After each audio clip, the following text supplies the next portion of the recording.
United States of America, and to the republic for which it stands, one nation, under God, indivisible, with liberty and justice for all.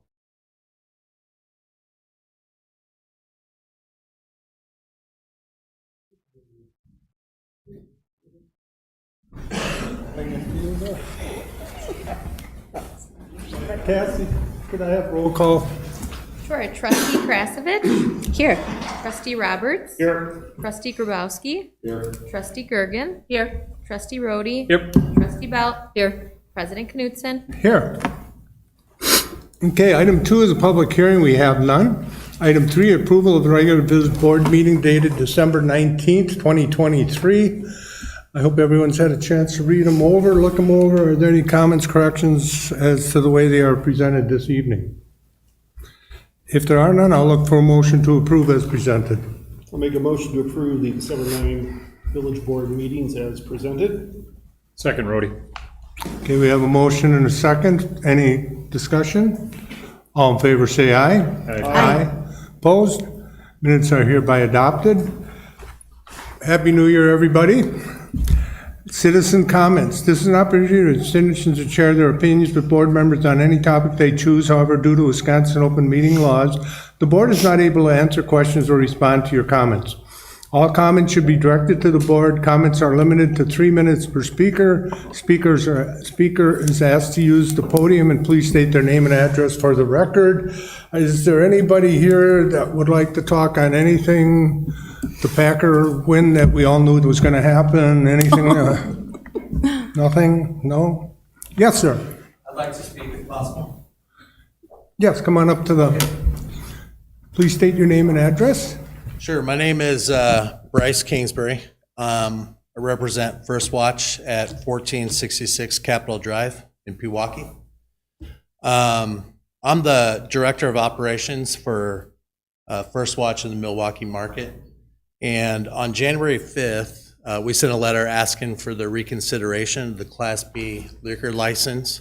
And I'd like to speak to a couple points within that, contained in that letter. I have copies of them, copies of the letter brought if it's helpful to anybody.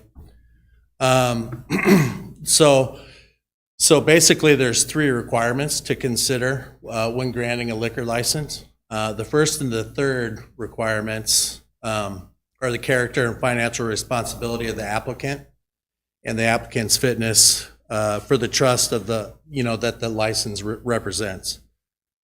We believe that we met both of those requirements. First Watch is a publicly traded company with a proven track record of operational responsibility. We focus on our customers, our employees, and the local community. We place a great focus on adhering to, applicable statutes, regulations, and ordinances governing the use of alcoholic beverage licenses. The second requirement is the appropriateness of the location and the premises where the business is conducted. Generally, it's understood to, involve proximity restrictions, zoning considerations, and the location's ability to comply with building and health and fire codes. During the December 5th meeting, a desire was expressed to hold this license for downtown development, which I understand and, appreciate your right to do so. However, First Watch was never informed of this intention. In the meantime, we've expended considerable time, money, and resources pursuing the license, and we were the only applicant. There's a few other things I'd like to mention. We close at 2:30 p.m. We open at 7 a.m. So we are, very much breakfast, brunch, and lunch. So there's no late nights.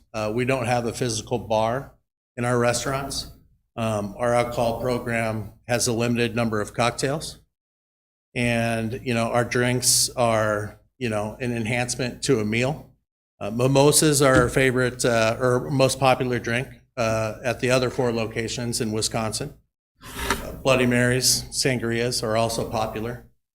The percentage of alcohol sales in our restaurants is roughly 3 to 4%. So alcohol sales are minimal, and we don't have beer on tap.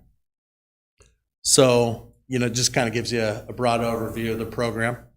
But, I'd ask you to reconsider your decision so we can, expand our offerings to the village of Pewaukee and provide its citizens with great food, drinks, and friendly service. We're excited to be part of this community. We love being here. Looking forward to our future here. So I just thank you for your time and your consideration. Thank you very much, sir. You bet. Is there anyone else that would like to make a comment at this time? Okay, we're going to move on.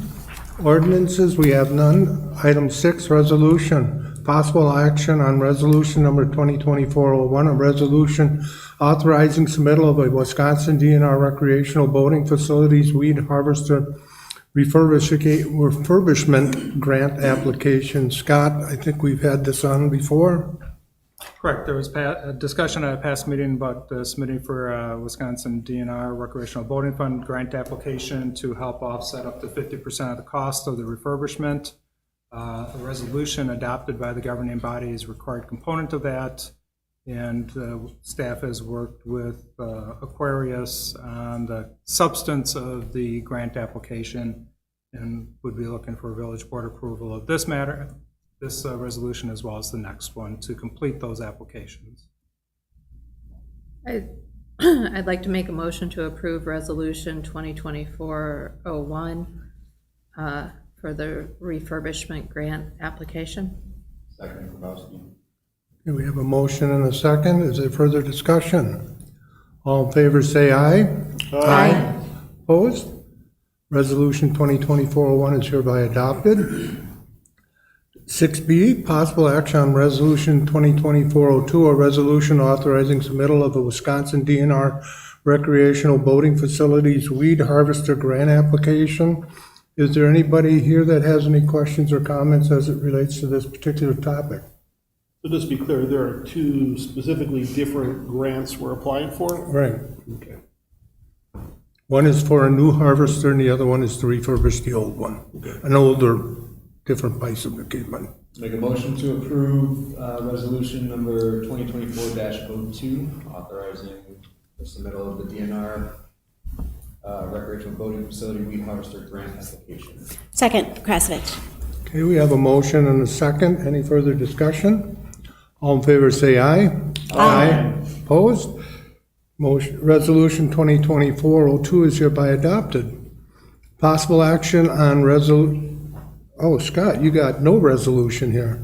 Possible action on resolution number 2024-03. Freudian slip. It's how we all feel. We don't want you to go, Mark. In Mark's honor, we have to go off the agenda, so we can't take right. action. Right. Good catch on that. Yeah, we wish we could, There we Mark. go. No, You trained us well. that's right. A resolution recognizing village attorney Mark Blum's year of service to the village of Pewaukee. Scott, would you do the honors, please? Sure. Resolution number 2024-03, a resolution recognizing Village Attorney Mark Blum's years of service to the Village of Pewaukee. Whereas Mark Blum was first appointed as Village Attorney on June 15th, 2004, and has served in the position since that time. Advising his last regular Village Board meeting will be January 16th, 2024. And whereas Mark Blum has faithfully provided the village with exemplary municipal legal advice and expertise and has continuously demonstrated his dedication to the village of Pewaukee through his leadership, wisdom, and patient service to the village board. And whereas Mark Blum has provided guidance and support to village administration and staff in the decision-making process of village management, drafting of numerous ordinances, development agreements, resolutions, and the creation of 3 tax incremental financing districts. And whereas Mark Blum has always placed the welfare and legal interests of the village as his main interest and has always acted in a most professional manner while serving the village as village attorney. Now therefore be it resolved that the village board of the village of Pewaukee, Waukesha County, Wisconsin hereby extends their heartfelt appreciation to Attorney Mark Blum for his honorable and distinguished service to the office of village attorney of the village of Pewaukee. Be it further resolved that the village board, administration, and staff extend their best wishes for a most deserved and relaxing path toward retirement and time spent with family. Dated and approved the 16th day of January, 2024. I will look for a motion, please. I would like to make a motion to approve Resolution 2024-03, recognizing Mark Blum's years of service to the village of Pewaukee and how much we appreciate it. If you don't get a second, does that mean he can't retire? No, unfortunately not. Okay, we have a motion and a Robert, second. because I didn't hear a second. Oh, did I hear a second? For lack of a second. Let's table it. Yeah, there you go. Craig seconded. Okay. All in favor, say aye. Aye. Opposed? Resolution 2024-03 is hereby adopted. Mark, thank you so very much.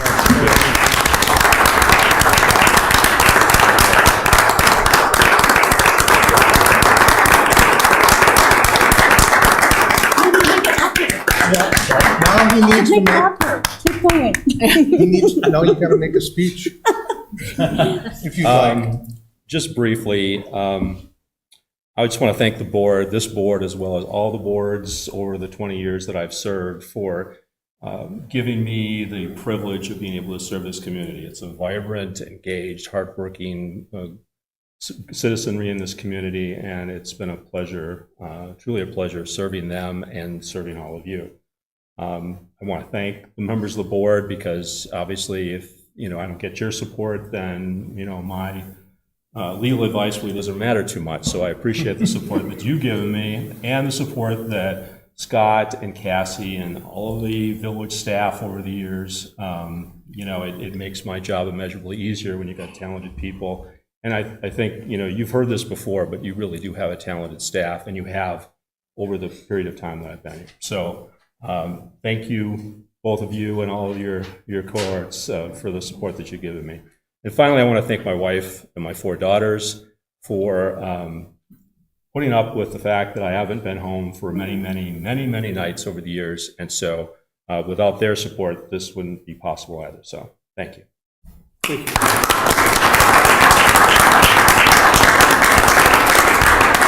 Jeff, could I make a comment, please? Sure. I think it was 7 years ago in my first year as a trustee, probably in the first handful of meetings. All of us come in our first year as a trustee and we're budget crusaders, right? We're gonna save costs and everything. I think Mark was asking for an adjustment in fees, and I opposed them. And I can tell you it was probably one of the most ill-advised votes I've ever done. I want to apologize to you now. Since then, the 7 years, truly recognize the value that you brought to this board and to this community. I wanted to thank you personally. Thank you, Bob. Appreciate it. Any other comments at this time? Okay, then we're going to move on. Item 7 is old business. We have none. Item 8, new business, discussion and direction regarding 2024 capital finance plan. I understand we have people here tonight, Scott, or do you want to start us out? Brad Vigood from Robert W. Barrett is here to review the proposed financing plan. Brief overview is we have 2024 capital projects that do require debt financing. Reviewed that through the budget process and have spoken with Brad during December to get us to the point of reviewing a concept for financing the 2024 projects, as well as looking at that state trust fund loan that was taken out after September of 23 and how that fits into the mix, because at that time we were anticipating possibly refinancing that as part of the debt issuance for this year. So with that, I'll turn it over to Brad. Okay, thank you. I'll walk through the presentation material that was included in your agenda and answer any questions. Just in terms of a timeline, we're introducing this financing plan to you tonight. We're not asking for any formal direct or action to proceed, but we would like to know if there's any objections or if you'd like to see a different plan. If not, if you're comfortable with this plan as presented, I'd be back at the February meeting with a resolution for the board to consider. That would be a resolution that establishes the parameters for the issuance of the notes to fund the capital project. or capital projects. Once that resolution's adopted, Baird and the village staff will take steps to bring this issue to market. So we'll prepare an offering document, that is the official statement. We'll secure a bond rating. Baird will market this obligation to investors nationwide. And then we would finalize interest rates sometime during the week of March 27th. So the resolution that you would adopt in February would give authority to finalize rates outside of a separate board meeting. There'd be a very narrow set of parameters that would have to be met in order for us to do that. If those parameters are not met, I would come back to you for adjustments to the resolution. So the closing then would take place April 15th, and that's the date that the funds would be wired to the village. So in terms of size, the estimated issue amount is $6.3 million. We're suggesting the village issue a note anticipation note to fund the capital projects this year. A note anticipation note is a short-term financing in anticipation of long-term debt. Primary reason for the recommendation of the note anticipation note is there's a significant project that has not yet been approved by the Public Service Commission. And that's the HMO treatment system for well number 4. That's going through approval process at PSC. We don't expect the project to not be approved, but in the event that it's not, you really don't want to have a long-term financing in place to fund a project that ultimately can't proceed. So if the project is not approved, then we simply take the proceeds of the NAN that would fund that project and pay down a portion of the NAN. And then we're only funding long-term all of the projects that have been authorized and approved. The refunding itself, the long-term financing, would come back to you in 2025 to lock in long-term rates. And I'll go through more detail on that, the detailed financing plan, but it's also 2025 that the state trust fund loan would be refinanced. So it wouldn't be refinanced this year, but it would be refinanced next year. You remember that state trust fund loan was issued second half of last year, and the timing of the issue meant that there's no payment due in 2024. So when you wrote your budget or adopted your budget a few months ago, there was no debt service payments included for the state trust fund loan. The first debt service payment is scheduled for March 15th of 25, that issue. In terms of the purpose, I've outlined the road projects, water utility, sanitary sewer, and stormwater components of the financing. This issue would be due on April 15th. So that means sometime in the first quarter of next year, we would need to finalize the refunding bonds.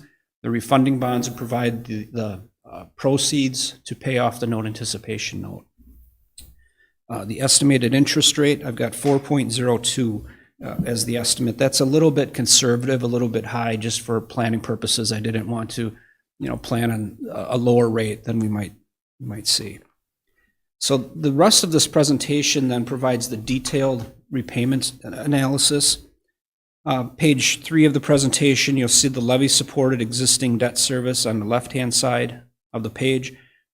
The note anticipation note towards the left, half of the page at $6.3 million. Each component of the financing or the interest is then isolated, the levy-supported component, water, sanitary sewer, and storm. And then you'll see the refunding bond issue of $6.3 million, which I've got a dated date or an issue date of April 15th of 25. That provides the long-term funding for this note anticipation note. The levy-supported component of that financing would be amortized or repaid over a 15-year period, and then the enterprise fund components would be amortized over a 20-year period. This year, 2024, your debt service levy for levy-supported debt service is $1,146,000. So in 25, that under this plan, that amount would increase slightly up to $1,282,000, and then remain at roughly that level for the next couple of years before starting to drop. Now, of course, as we layer in future financings in 25, 26, and further, we probably wouldn't realize the drop that's shown here. But what I'm demonstrating or trying to demonstrate is that we've got a very smooth repayment or amortization scheduled so that it's easy to layer in any future financing needs that the village may have. Brad? Yeah. You've got 3 of the utilities listed here. Is there a reason why we don't have an allocation to the transportation utility, since almost $1 million of it is roads? Yeah. Scott? That would be, at this point, we're just illustrating the financing. The sources for funding that debt service payment certainly is subject to board direction as we move forward. So if the board were looking for that to be refinanced or paid for this out of the Transportation Utility Fund, we would then assign that portion of the debt service to that fund and would adjust that rate accordingly to generate that revenue to make that payment. And I would assume that would be out of the levy portion. That would be the The other ones are specific to those utilities. That is correct. Yeah, and that allocation can be made after the issuance too. It doesn't have to be decided on. Okay. Yeah. The following page then provides the detailed amortization for the enterprise fund components. The far right-hand column is probably what's most critical of this portion of the presentation. That represents the annual debt service payments that would, in total, after the issuance of the 2025 refunding bonds. And then finally, the last page of this presentation is the refunding of the state trust fund loan, penciled in for April of 2025. What I'm demonstrating or trying to demonstrate here is that with this refunding, there are positive savings throughout. And this is really a way to economize the amount of debt issues the village has outstanding and take care of that state trust fund loan, wrap that in with the refunding bond that would be issued in 2025. So I'd be glad to answer questions if you like, or go into more detail. Any questions from the board? I just have one, Matt. The short-term note, it's going to be 6.3 million, correct? Correct. Yes. And then next year, we would then possibly roll everything into one if we agree with taking out the state trust fund loan. That's correct. My concern, and I guess this is almost like rolling the dice for me, that we have the money, or we're taking out the money this year, but we're gonna have to renegotiate next year. If the rates go up, we don't get any savings out of it. Correct. But if the rate goes down, then it's really good. Yeah. But I guess, how do you feel? I guess that's my... Well, we're really not, first, the plan that's presented is not intended to try to time the market or guess where rates are going. It's really because of the uncertainty around a significant project, just pending the PSC approval. Mm-hmm. Now, in terms of the market environment, we're just off of a high level, a high watermark for interest rates of municipal bonds. Probably November all the way through the middle of December or so is where interest rates have peaked. Since then, rates have trended down a little bit. Mm-hmm. More often, given where rates are today, it's more likely that rates will be the same or lower a year from now than they would be higher, at least if we look back historically. So, but you're right, there is that risk that rates are higher. If rates are higher, another option, right, in 25 could be to roll this note for another year and wait for a better market environment. You're certainly not going to, you would need to do something. We would need to have some kind of a financing in place, but it doesn't necessarily have to be a 20-year issue, right, in 2025. Mm-hmm. So if things look, obviously Scott and I will be in communication about that in the fourth quarter of next year as we start to, or this year as we start to plan for that refunding. If there's a better alternative than locking in for 20 years, we would be sure to bring that to the board. I was just wondering if the things that we're going to be discussing later on have a timeline as to, and it looks like there's a good chance we'll know what our costs are going to be for that one unknown before midsummer, hopefully. Mm-hmm. Is there a better time to hit the market? I mean, like spring, winter, fall, summer? Not really, no. In general, you'd want to avoid, like the week after Easter is generally very slow in the market. You don't have a lot of investors. You'd want to avoid holiday weeks, but in general, there's not any one time that's necessarily better than a different time. And issuers I work with, we've got issuers that come in spring, Some come in the fall, and some come to market in the summer. It's really year-round. Well, I am comfortable with you because we've done a lot with you over the years, and we've done very well, I would say. Yeah. I just wanted to get that out there because it is a big amount that we're only gonna go for a year. And, right now we're saving, I think it was $55,000. If we rolled everything into one at the present interest rate. And damn, if it goes from the 3.8, I think that's what you kind of went for it now, 3.8 and goes to 4.2, that 55, I think we just kind of lose that. I could be wrong. No, you're right. If rates, in general, if rates increase, you would lose that savings. I try to offset that by being somewhat conservative. I'm not using like that interest rate on the state trust fund refunding component is estimated at 3.53. That's based on current market rates plus a little bit of a buffer. So if rates do continue to trend downwards throughout the year and coming into the first part of next year, you're just going to see that savings increase. But you are correct that if the opposite happens, that savings goes away. So at that point, there's no requirement to refinance the state trust fund loan. You could just leave it in place and levy for those payments and then wait for a better day to refinance. Okay, so we do have an option to, if the rates are sky high, we do have the option to go again another round. Yeah, right. The resolution that would come to the board next month on this financing would only authorize the issuance of the note anticipation note. So the decision regarding the refunding bond would be a future decision. The state trust fund loan, those would be future board decisions. So you're not, in other words, the board will not be committed to issuing that refunding bond in its current structure until formal action is taken on that, probably December or January next year. Okay, thank you, I appreciate that. Are there any other questions or comments? Do you have a good idea of what we're, seems like everybody's okay with what's That going makes on. sense. Okay. Thank you. Yep, thank you. Thank you. Oops, I gotta go back.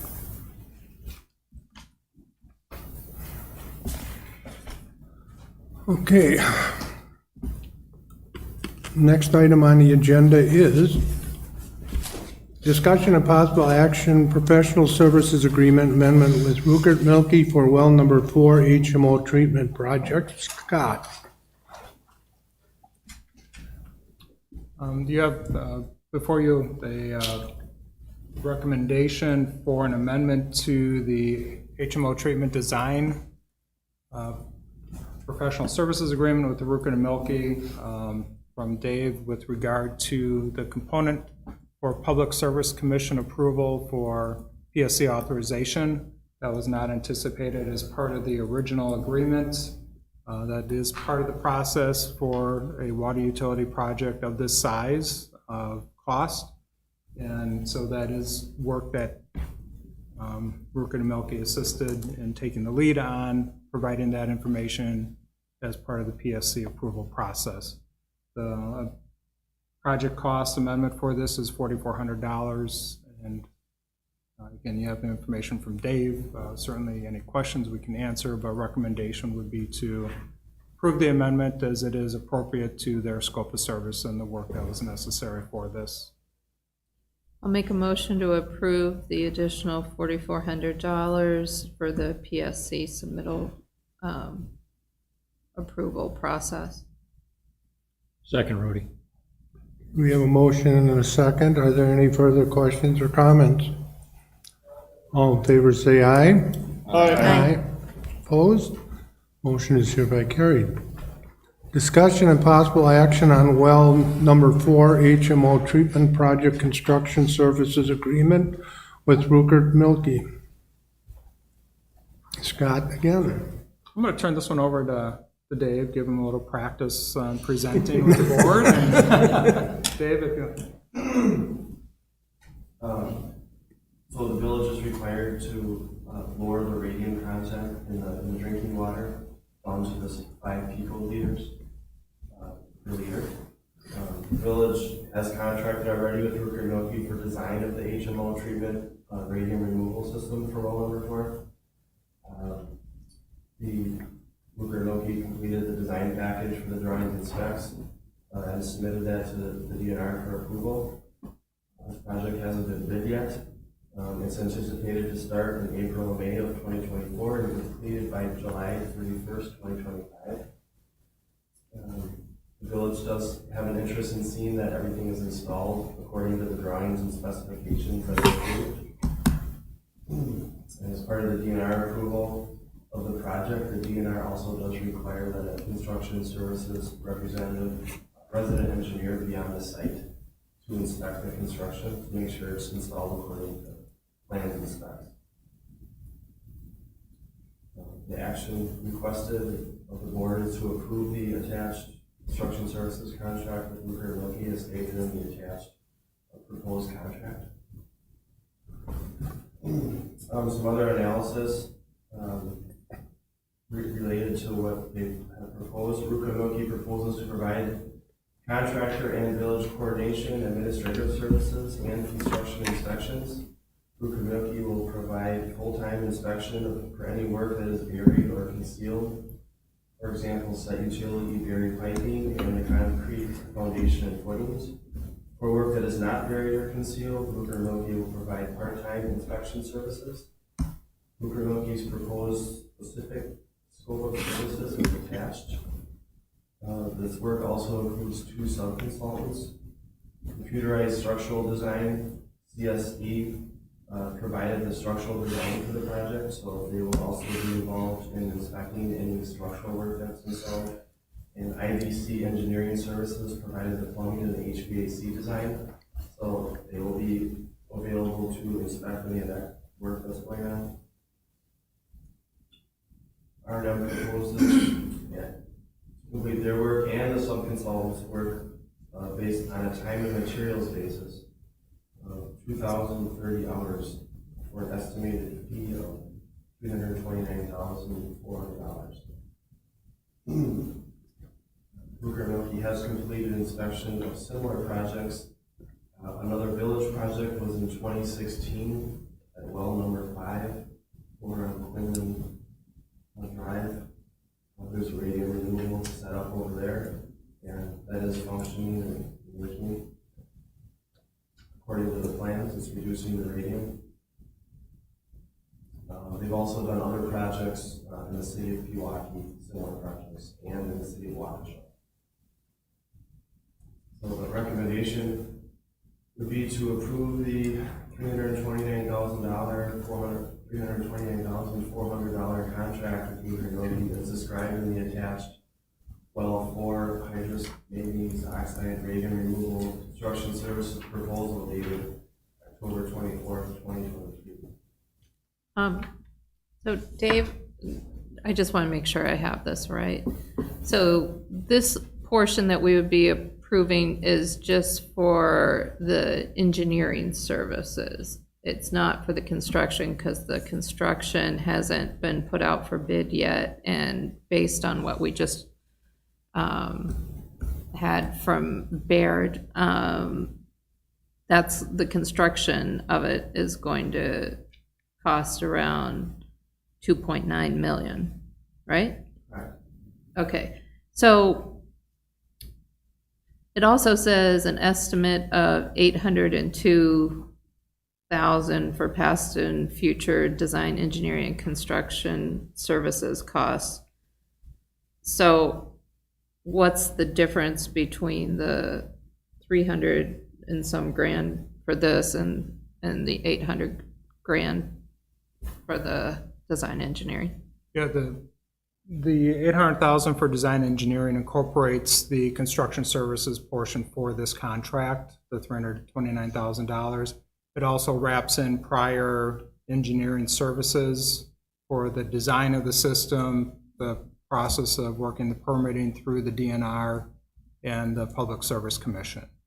So the total borrowing package, including construction, and design engineering fees is the $3.7 million. Okay. Well, this will be funded out of part of that. The debt, yes. I was gonna say, so this is basically a formality, because if we're in favor of debt package, then this is just basically assigning approval. Correct. Yeah, and we're able, well, I think as part of the borrowing, we can identify costs that have already been incurred and include that in the borrowing through a reimbursement resolution. So we are able to capture that past expenses as part of the total project cost. Are there any other questions? I guess my question is that we're going to be, it's going to be a 56-week period, and they're only going to be there part-time.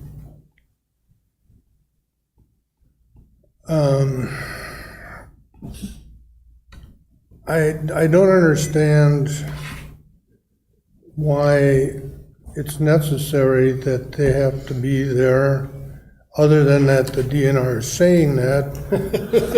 I would like to see something Just from answer the your question, DNR Jeff. stating that. Well, Jeff, I can read you approval conditions related to chapters NR 810 and 8R11 Wisconsin Admin Code. Condition number 1. A resident project representative shall be designated by the water supply owner or by the agent retained by the owner. The resident project representative shall be knowledgeable regarding the proposed construction and be able to ensure the improvements are being constructed in accordance with the department-approved plan specifications and conditions of the approval. The project representative shall be present on the worksite as needed to assure proper construction and installation of the improvements. In our 811.11 admin code.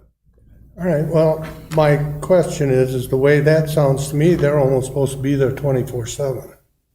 They will be on site when they're required to be to meet the conditions. So if there's a point where they don't need to be there, there won't be somebody on site. But depending on the trade, you might have multiple people on site at one time, because there are the different specialties with the design of the project. And this price here is the maximum, it could be less. It's an estimated, it could be less, depending on conditions. Could be more. It could be more. They're providing their reasonable estimate, I'm presuming based on past experience for similar projects. Okay. The only guarantee is there is no guarantee.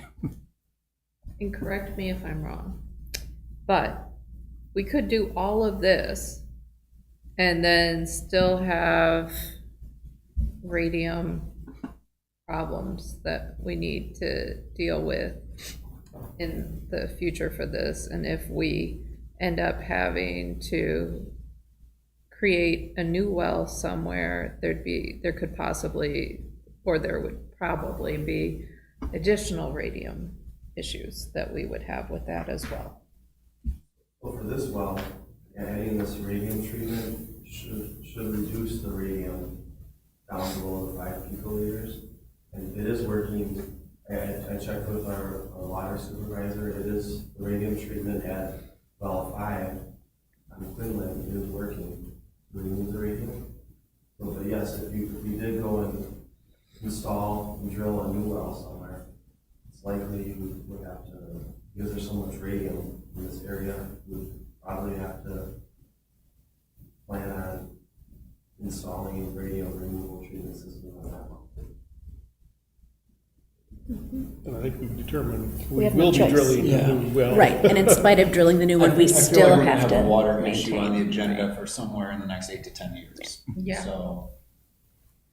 There's more issues on the horizon based on the other testing that was done, right? Correct, So- yeah. And then probably by the time we figure out the radium That is and the something new. PFAS, they're gonna come up with some other chemical that now we can't have in the water, so, Forever chemicals are forever. yeah. Let's just assume that we're gonna be How talking about water. fluoride? Yeah. I'll make a motion to approve, let me see what we're on here. Approve the construction service contract with Rupert Milky for well number 4. Second, Gergen. Okay, we have a motion and a second. There further discussion? All in favor, say aye. Aye. Aye. Opposed? Motion is hereby carried. Okay, the next thing on the agenda here. We gotta put Park and Rec at the top. Yeah, Poor Nick. yeah, we can keep him here and just go to something different. Just because we like him doesn't mean. Discussion and possible action regarding 30,000 donation from Pewaukee Youth Baseball for baseball-related improvements at Kiwanis Village Park. We have Nick here this evening. Hi there. Hi there. So Pewaukee Youth Baseball came to us and generously said they would like to give $30,000 towards, first of all, scoreboards, but then baseball-related improvements to Kiwanis Village Park. Their program continues to have really strong enrollment and looks to utilize fields all over the city and the village. And if you remember, in 2022, they invested $60,000 into replacing the existing lights there to an LED conversion that was much more consistent, has a much more reduced spill, and they've been playing under the lights there pretty consistently as the temperatures get warmer in the summer and school lets out. So they are certainly invested in that park and that field. Their contribution was the dollar amount, as well as looking into potentially purchasing the scoreboards direct, as they likely get more favorable pricing being a nonprofit versus municipality. So that was the quote that they provided. The lowest quote that they received is the Badger Sporting Goods quote for the 2 scoreboards that you received. Along with this, obviously you need to install scoreboards, and we need working electrical at the park. The scoreboards we have there right now are not working for issues that we have not even determined: missing remotes, electrical being old, other issues that, you know, depending on who you ask, you'll hear a different issue. But the scoreboards that we have do not work, and we do need new electrical because of where We Energies comes into the park.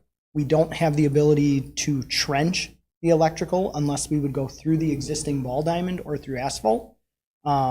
So we can look into that a little further as we get into this project, but I would not recommend it for Diamond 2 for the trenching, just because of where the existing We Energy service comes in. So in this part specifically, item 8D, you have a proposal for Pewaukee Youth Baseball to donate $30,000, not $300. That would be nice. On the record now. $30,000 towards baseball-related improvements, starting with the scoreboard. So the next item does relate to this. They would like to see a match from the village for additional baseball-related improvements. And along with that, I've laid out baseball-related as well as necessary park improvements and a funding source. So depending on how you all would like to approach this, I could share 8E, or you could vote on 8D. Okay. Or ask Are questions. there any questions or comments? I got 2. One's general, could be either to Bob or to you, Nick. A couple years ago, the Park and Rec Board did their strategic planning, and I recall as I was reading through it, there was an awful lot of reference to trying to, especially with the sports complex on Lindsay, is sort of reimagining and trying to determine what is the useful function for each of those parks, how are we going to best do that. I don't remember specifically about Kiwanis Park, but does this kind of a renovation focusing on the baseball, does this fit in that vision of what the board was looking for long-term for the usage of that park? Or is this just a great opportunity because they're putting some money up? I think it's part of both. Their program has been very consistent in what they're looking to do and the numbers that they have in terms of teams. The leagues that they play in, they have a requirement of how many games they would host. Not uncommon for a weeknight where we're grooming 11 or 12 diamonds per day for a mix of Pewaukee Youth Baseball and then our adult softball league. In terms of overall facility quality, I do expect after, in case you're not aware, the sports complex is going to be having a synthetic turf conversion of all 4 ball diamond infields. At that point, I would say they would receive the, and already have been, receiving the maximum number of games scheduled. But we do need additional parks in order to facilitate their gameplay. And the fact that they're willing to invest their dollars from the club back into it, I think is a generous contribution. The fact that they put the lights in there, they didn't have to consider that donation, and the fact that they would like to take it further, I think speaks to their intentions of what they would like to do at the field. When we, in 2022, we had listed for roughly $60,000 worth of improvements at Kiwanis Village Park. We went beyond that with additional dollars from the Pewaukee Kiwanis organization to improve both ball diamonds there to the tune of about $23,000 total. So that took out lips, brought in new material, new sod, and a much better playing surface. The high school utilizes the hardball diamond in spring for JV1 and JV2 baseball. And I think they will consistently play on Diamond 2, which is the West Diamond. Pewaukee Youth Baseball will play there pretty consistently throughout the summer. And I think, all youth groups, as they grow and they want to look more the part, a scoreboard is a reasonable item to have. Okay. Because I just got the impression a year or two ago when we were removing a lot of things from the park that were baseball related. And so just want to make sure that, again, we're not just saying, gee, we got this money, let's do something, but that's part of the long-term plan for the use of the park. The other one more specifically is it has to do with the fencing estimate. So either I'm reading it wrong or I'm confused, but when I look at the information from Century Fence, it looks like they're breaking up prices of two different items. One for $37,000, the others for $41,000.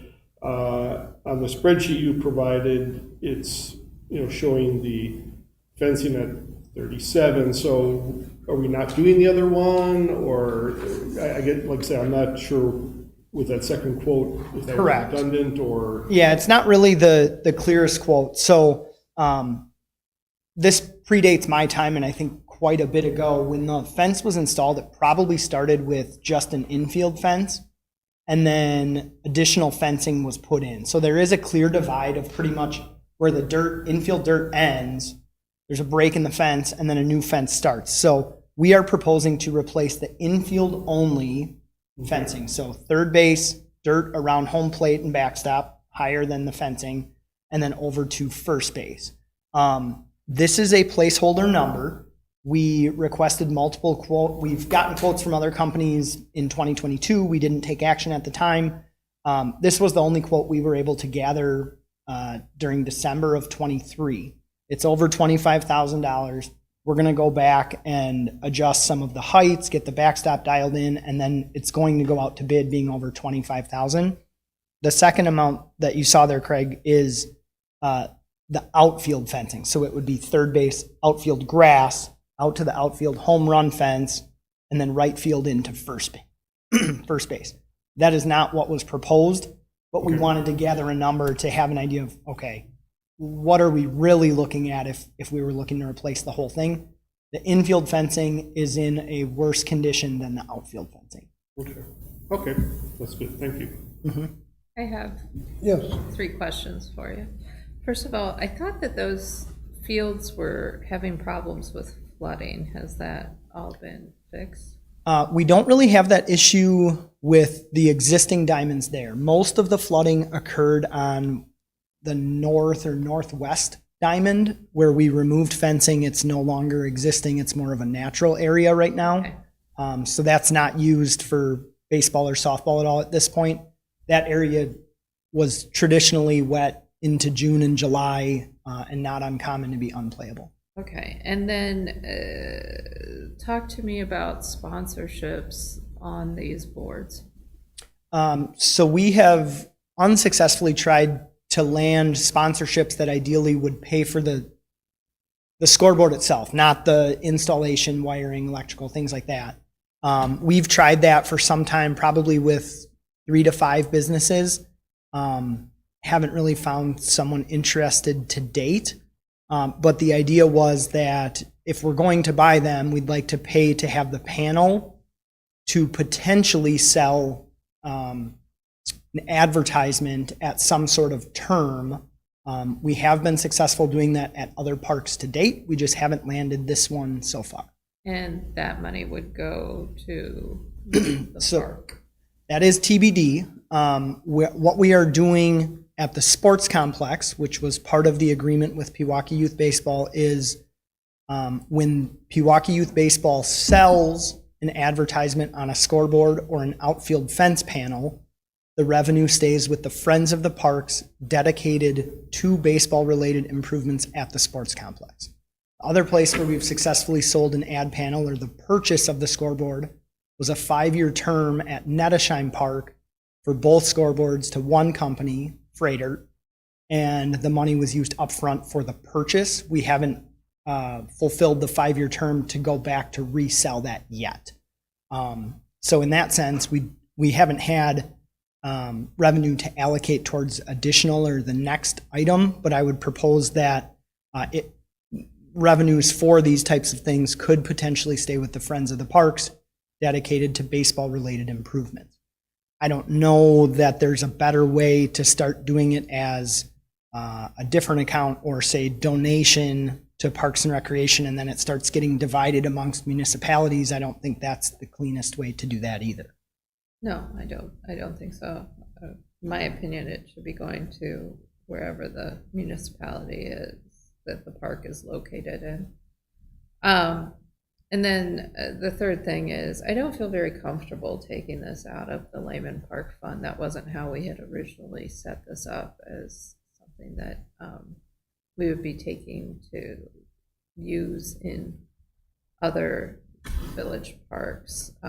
Usually, we had talked about it being used for the lakes, around the lakes. So,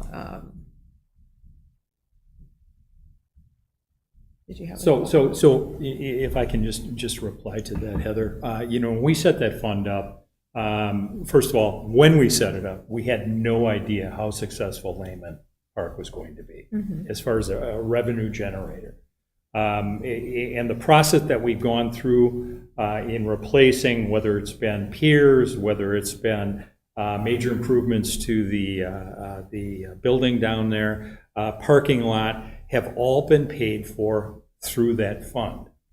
We still have a sizable amount of money in that fund that even when we budget for things coming next year that are going to be done to the building, we have it in there, plus we have 2 years worth of funding available to use for mortgage, just as for emergency. We're keeping that in there.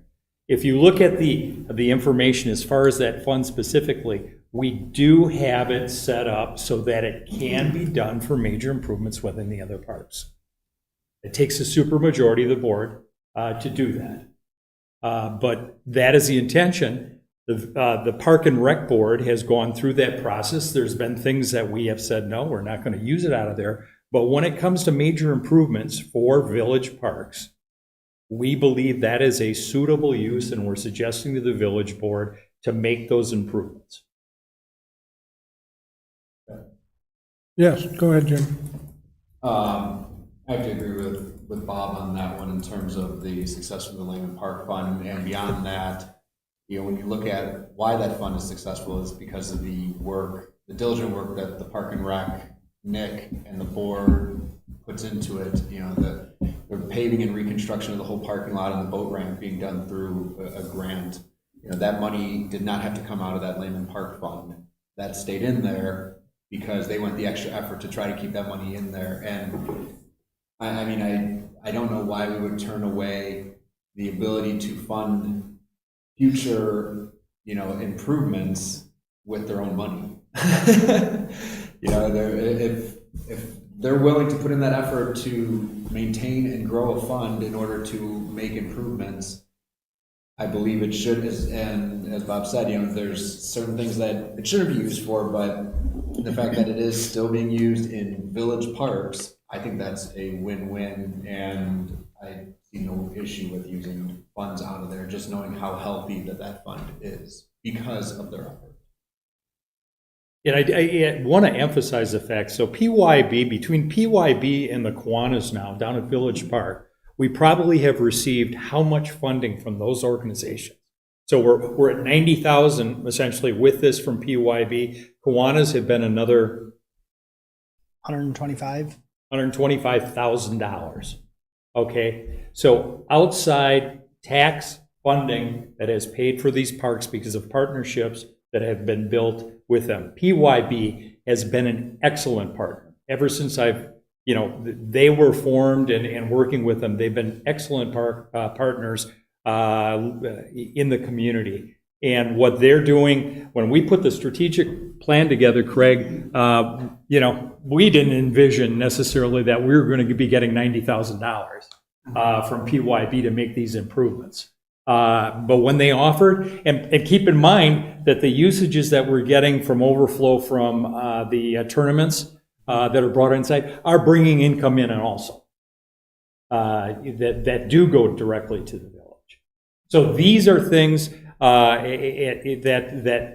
in my mind we're getting a partnership that's paying for a good portion of this. We're using money that's in the layman fund. It's not hitting the tax rolls. It's intended and it's being used for things that are improving the parks in the village of Pewaukee. And Kiwanis Village Park is a very important park to the village of Pewaukee.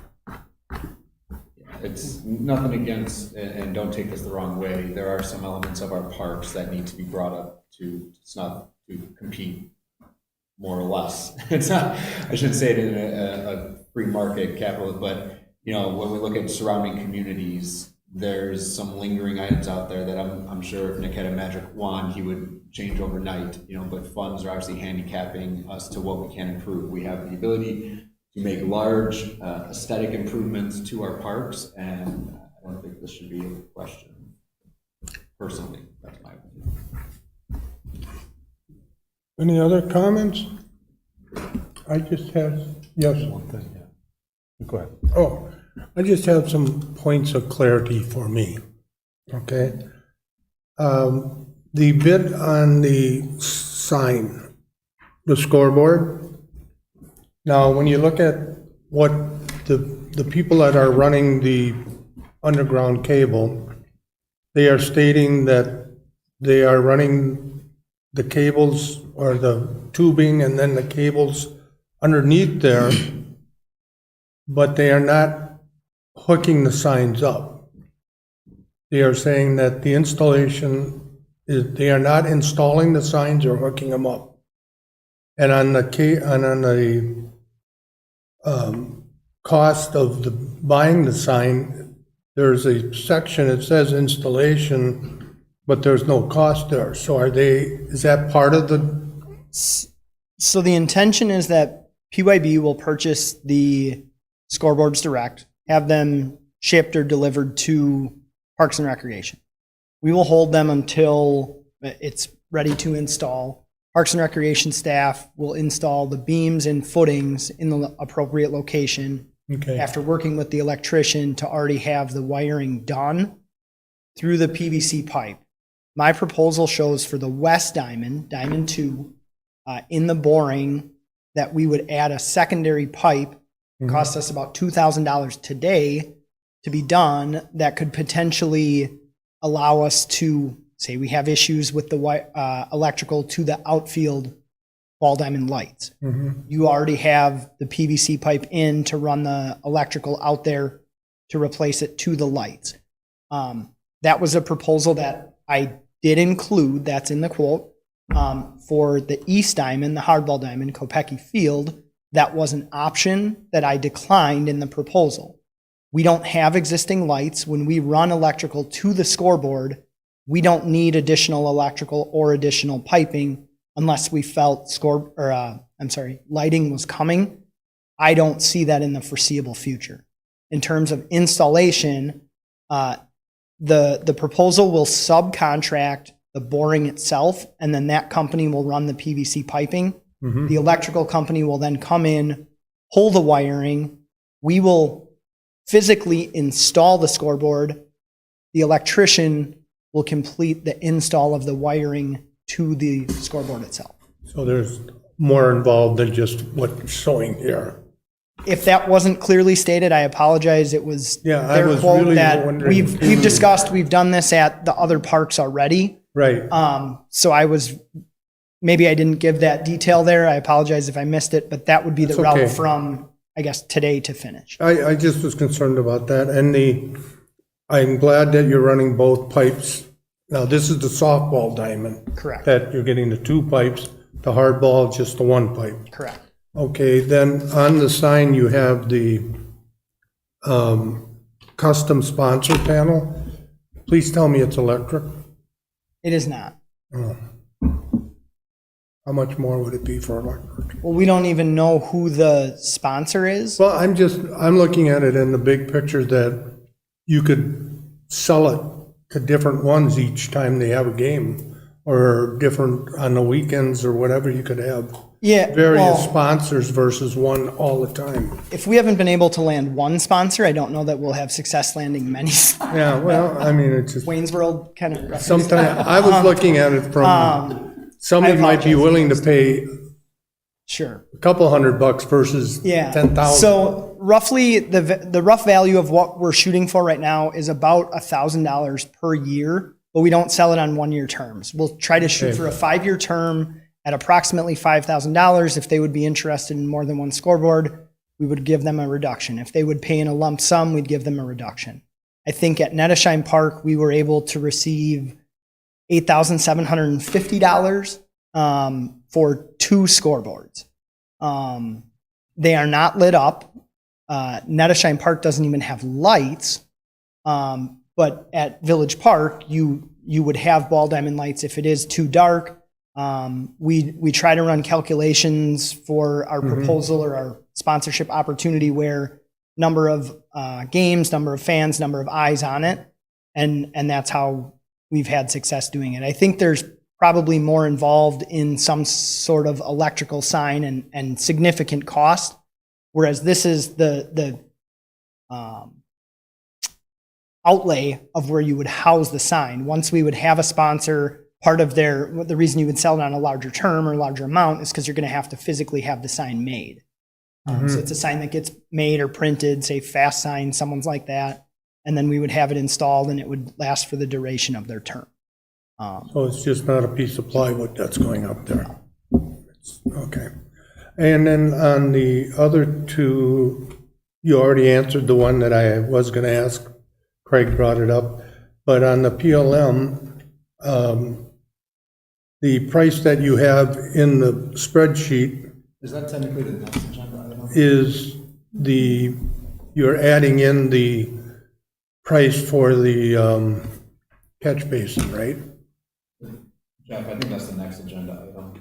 We've kind of put them both together. I don't know if you're okay with Okay, I'll that come tonight, back to Mark. it. But it is rather hand in hand because I think it wouldn't be just to accept PYB's donation if we aren't interested in moving forward. That was Okay. not their maybe intent.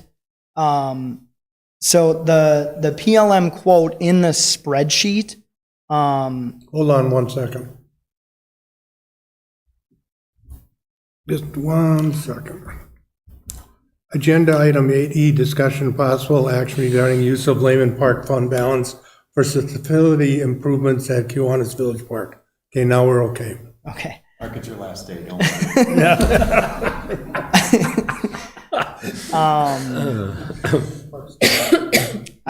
Just before you go to that though, Nick, could you just confirm for me that, so PYB and their contractors are not going to be doing the construction work and the installation work?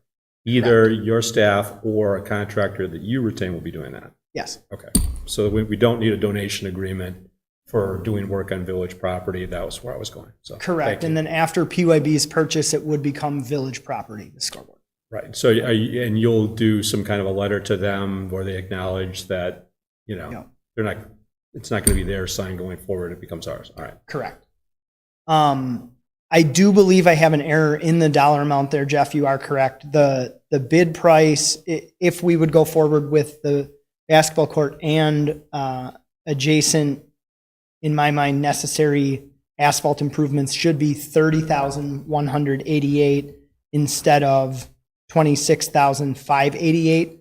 It's probably pretty close when you factor the contingency, but it should really be a contingency up from the 30,188 instead of from 26,588. Oh, okay, so the contingency would cover having both done? I think it would. I think it would. As of today, I'd feel more comfortable putting a contingency on what we're actually going to do instead of using the contingency up today. But the fact is, if that's over $25,000, that would have to get bid as well. Okay. I mean, it just makes sense to save ourselves $1,500 almost, just to have them do it at the same time. And I know we have to bid it out, unfortunately, but we'll see how it comes out. Nick, can you, exactly what is the extra outside of the basketball court? Are we talking the area in front, and basically in front of the pavilion? From the closet area, like where you guys would have set up directly east, so that catch basin there with those cracks, yes, exactly there, 36 by 12. Okay, so it's just a patch job in there. Correct. Gotcha. So removal and replacement of 36 by 12, it's become unsafe. We have kids during camp tripping on it. Yeah, and then when we had the 4th of July bike decorating, I'm now giving verbal instruction, parents, guardians, grandparents, whoever, please be careful. You have little bikes, training wheels, the heaving and cracking is sufficient to the point where there's potential injury. And it always ponds also too. So no, I'm happy that that's, and I just want to make sure that the catch basin we're Yep. correct. That is absolutely needed. Okay, so we'll start with the first one. Is everybody okay with accepting the $30,000? Are there any questions as it relates to that? And if there are none, would somebody like to make a motion? I'd like to make a motion to accept the $30,000 donation from Pewaukee Youth Baseball for baseball-related improvements at Kiwanis Village Park. Second, Grabowski. Okay, we have a motion and a second. Further discussion? All in favor, say aye. Aye. Opposed? Okay, next one is, does everybody understand, and are there any further questions as it relates to the donation money coming out of Lehman Park? This is not for the repaving and fencing? This would be basketball court. Okay, that's. Understanding that these two items would need to be publicly bid with the awards brought back to the village board for formal action to approve after the bids are received. Real quick, Nick, when would you be shooting for the repaving? So the goal would be to get these out as soon as possible. We'd like to have the repaving and the fencing done before baseball season, so it's in place. And then asphalt would be as soon as a company can fit it on their schedule, but ideally pre-summer. And avoiding Memorial Day. Right. And when we this is a motion to to Mark, get my money's worth tonight. We should make the motion that it should not exceed the 72 or 5560. Well, I mean, if you'd like to, you can certainly do that. Just recognizing, though, that this has not gone out for bid yet, so these are approximations that you're dealing with at this point. So Okay. you may want to make sure you leave enough room in that to Right, recognize. and Hopefully, Well- putting out now. I do believe you said because of the cost of around the drainage, Yeah. that was an additional, what, about $4,000? Yeah. So really, we're probably talking 76, 77,000. Why would we not set a Well, dollar amount now and let them go No, out to bid? because look at the bid that they put in. Well, these are estimates, they're not. Yeah, bids, so- they're, okay. It says here, as long as the area is done at the same time, the court is included, the 3,600, which is included in the total price at the bottom.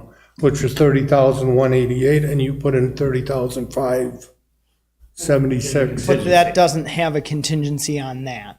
So if we would make the Oh. left column the amount, All right. 30,188, we'd be looking at 33 something, So another 34,000. 3,000 per 10%, yeah. So 75, 76? Well, I'm saying, why don't we just let it go out to bid first so that we get an actual number? So the point is that you're going to have it go out for bid, you have to accept bids at that point, so the board will still have that discretion to exercise at that point. Okay. More of if we're okay to utilize Leyland start, funds. right. Correct. For this function. That's right. Okay. So, with that being said, would someone like to make a motion? I'll make a motion to approve the use of Lehman Park fund balance for facility improvements at Kiwanis Village Park as outlined in our packet. Second, Grabowski. Okay. And you seconded it? Yes. Okay, we have a motion and a second. Any further discussion? All in favor, say aye. Aye. Opposed? Motion is hereby carried. Thank you, Nick. Thank you all. Appreciate all your time and effort in this. Thanks.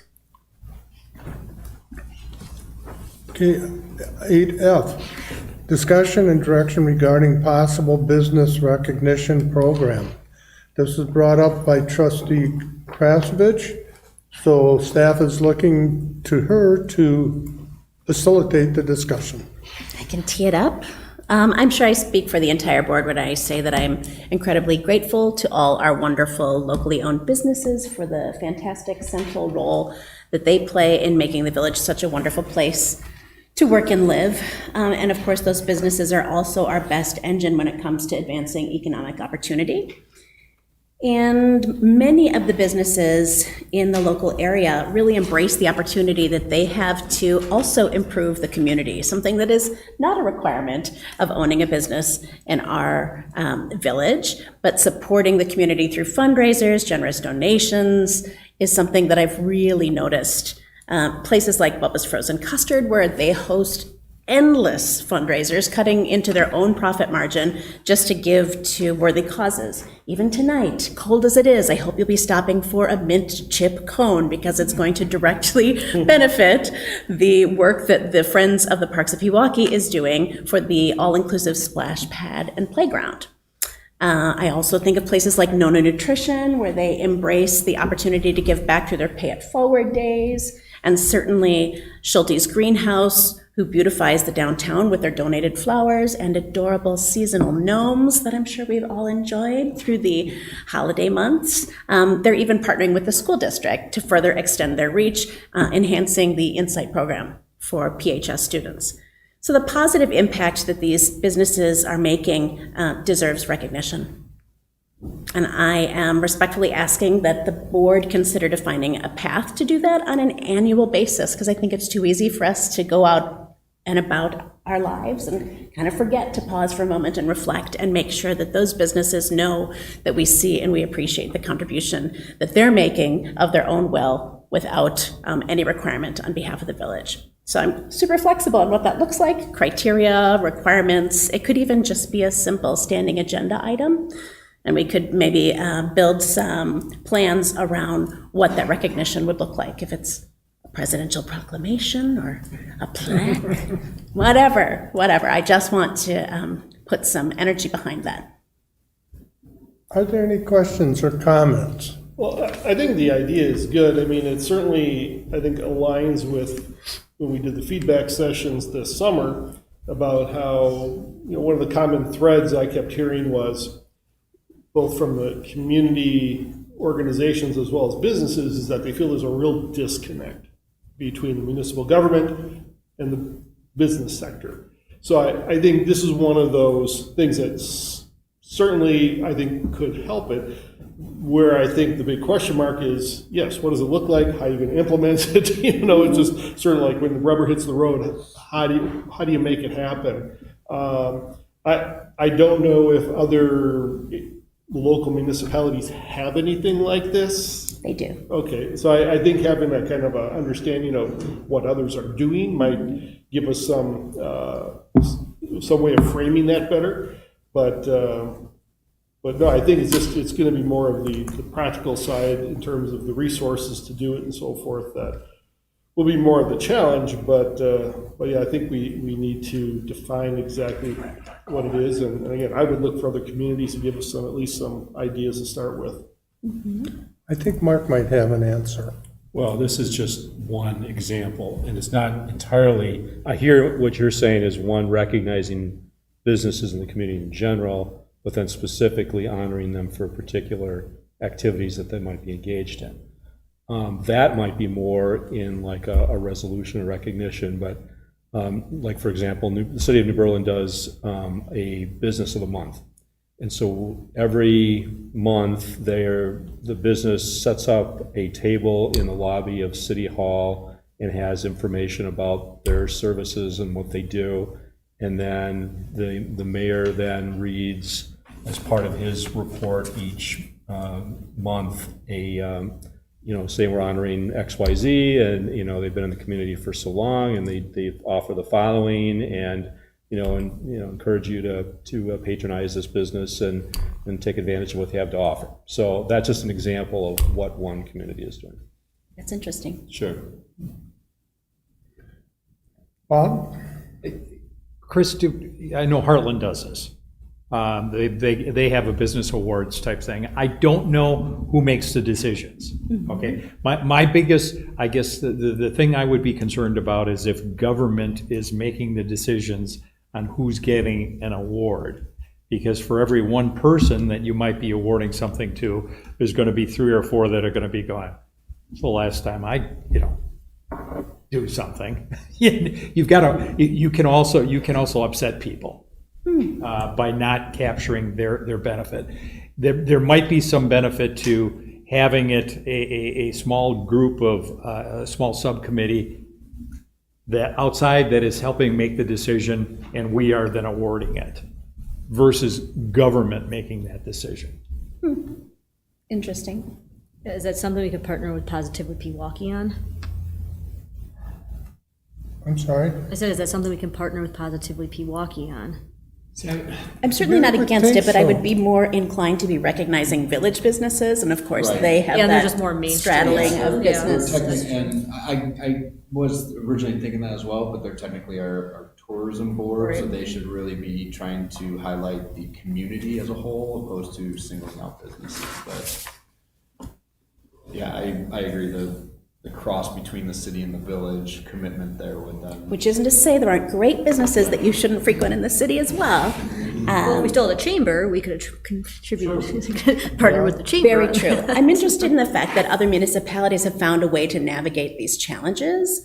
So perhaps we could ask staff to spend a small amount of time getting a little bit of information from those other municipalities. I'm happy to assist as required, since this is something that I've brought forward.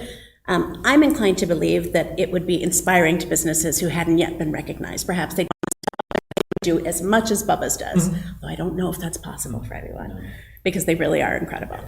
I was just gonna say, to get back to what Craig was saying though, and why I do believe it should be pretty much coming from us, is that to try to bridge that gap that the perceived gap that's out there between government and our municipal partners. I think that would go a long way. Personally, I think that should be the intent of this. It's no different than an outstanding citizen that a city awards a key to the city to. I don't think the other citizens go, well, that jerk, why they didn't give me a key to the city? It's like, oh, well, maybe I should also volunteer 72 hours a week, and just like that person, that's great for them. So I hear what you're saying, that, yeah, but that's also how business goes. Like, if you don't, it's just like being afraid of competition. If you don't see that as a reason to get better or to do more or something, then that's on you. So if this is basically a informal competition in some way, in that it's like, you know what, you're not doing it for the recognition, but we see you and we appreciate it, and we appreciate what you're giving back to the community, because there are a lot of people, like Bubba's and Schulte's and all that do take a huge burden off of our resources, both fiscally and labor or DPW related or anything like that they do deserve some recognition from us, that we appreciate it. And I like the idea, and I think there should be involvement. It'll be interesting to see at what level our involvement is and who's making the decisions. There's obvious ones that have been giving that should be recognized by the village board for what they have done for the community. That's without any contest. But to formalize it, it'll just be interesting. I can talk to an individual in Heartland who I believe it heads up the effort to find out how they handle it. And I'll get that information to you, Chris. I'd be interested to see the discussion on frequency of it, because then you water it down if you make sure that it's every month you award one, where it's eventually you're just basically calling out businesses. After the first 8 months, it's just like, well, this person's also in our business or in our village. Let's give them an award. Or do you reserve it for when people go above and beyond, quarterly or annually, or hey, these are 4 of the businesses this year that really stepped it up. So I appreciate you bringing this up, Chris. And I really like what Mark had mentioned as far as what New Berlin was doing about honoring the specific things they did and having a business of the month. I think that would be a good way to handle it, and then we could feature it. And if we also end up eventually doing something social media wise and email and communications and things like that, we can feature them there too. To Bob's point, I do think it's entirely possible that there are businesses doing wonderful things that I personally am not familiar with, which is why I would want it opened up to certainly the board at large. And perhaps there's an avenue we could explore online as well, where in addition to a space for residents to share concerns and complaints, we could have a space for them to share compliments and nominations for businesses they're familiar with. Maybe that would be a way to make it more comfortable and democratic. Is this something that we would need to tell the business prior to awarding them? Because there are maybe some businesses, to Bob's point, that do this, but they don't really want the recognition. I mean, I don't know why they wouldn't, but there are just sort of like some people like to donate, but they don't want anybody to know who it is. They don't want that recognition. It's not that they're doing it because hey, look at me pound my chest. I'm doing it because I want to make the community or this person better. How are we going to handle that? Well, I've seen a couple people refuse their Academy Awards. I think it's entirely possible that we could have a business say, we don't want a plaque for whatever reason. But if they don't want us to brag about them, well, that's going to be a them problem. I think the onus is on us. If we decide somebody merits a compliment and merits praise and merits recognition, we can perhaps pause at that and say, oh, do you want a plaque? Do you not want a plaque? So that we don't have to incur the cost. So the way I'm understanding this and what I'm looking at is, we're not picking winner and losers, but we are picking who we feel do the most for the community, and what criteria are we going to base that upon? What I'm suggesting is that when we, in any capacity, identify a business worthy of recognition and appreciation for something they are doing, I don't want to necessarily build a fence around it and say you have to do X number of fundraisers or give to this many good causes, because I don't want to prohibit anyone from taking any action that might be for the benefit of the community. And how many? We don't have to have any of these rules. How many times a year are you looking to do this? So we can certainly define all of this. When I thought of it, drinking coffee in my pajamas, I thought it would be nice on an annual basis to just open the floor and say, hey, is anybody aware of any business who's been doing good things? Let's talk about it. But again, this is a conversation for us all to have. Right, what I'm gathering right now is you want direction and support to move forward. Do we like this idea? To come up with a plan. We're not looking to define that I don't right have now. a plan. Okay. You want us to give you the idea. support. That would be great. Do it. Or not do it if we don't like it. Correct. I think you've got a good idea. I think having staff and maybe with you working with them to maybe get what other communities are doing. We can get a more firm idea and direction that we're not going to be insulting anybody. I agree with Bob on that. I don't want to insult anyone. My only compliment. That's correct. I think that's great. Good The to know. reason this that there's- business is so much better than everyone else is. I'm Yeah. glad to know there's appetite for recognizing businesses that we really do see as going above and beyond. So we will come back with more I do think it's ideas. encouraging also to have, you know, like Wauwatosa does a Distinguished Citizen Award, and they have people nominate the people who are doing great things in the community. And, you know, while we might recognize businesses, sometimes those people that own the businesses are really the ones who are putting forth the effort there. Good. Well, then I will spend some time working with staff, and hopefully we can get a little bit of plan for you guys to respond to. Okay. All right, item G. Village Board monthly approval of checks and invoices of all funds. I will look for a motion to approve all funds except for the library as presented this evening for December 2023. I will make a motion to approve December 2023 checks and invoices for all but the library. I'll second. Okay, we have a motion and a second. Any discussion? All in favor, say aye. Aye. Opposed? Okay, then I would like a motion to acknowledge all checks and invoices for the library December 2023. Motion to acknowledge the library. Second, Krasovich. Okay, we have a motion and a second. Further discussion? All in favor, say aye. Aye. Opposed? Again, motion is hereby carried. Since there are no citizens to see here any further, we are going to move into item 10, closed session. The Village Board of Village of Pewaukee will enter a closed session pursuant to Wisconsin Statute Section 1985 1C to consider employment, promotion, compensation, or performance evaluation data of any public employee over which a governmental body has jurisdiction or exercise responsibility, specifically regarding village administrator. And pursuant to Wisconsin Statute Section 1985 1E for the purpose of deliberating or negotiating the purchasing of public property, the investing of public funds, or conducting other specified public business whenever competitive or bargaining reasons require a closed session specifically regarding Jade Reef Properties LLC Developers Agreement. I will look for a motion to go into closed session, please. Motion to go into closed session. Second, Rhodey. Roll call vote, please. Trustee Krasovich? Yes. Trustee Roberts? Yes. Trustee Grabowski? Yes. Trustee Gergen? Yes. Trustee Rhodey? Yes. Trustee Belt? Yes. President Knutson? Yes.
Okay.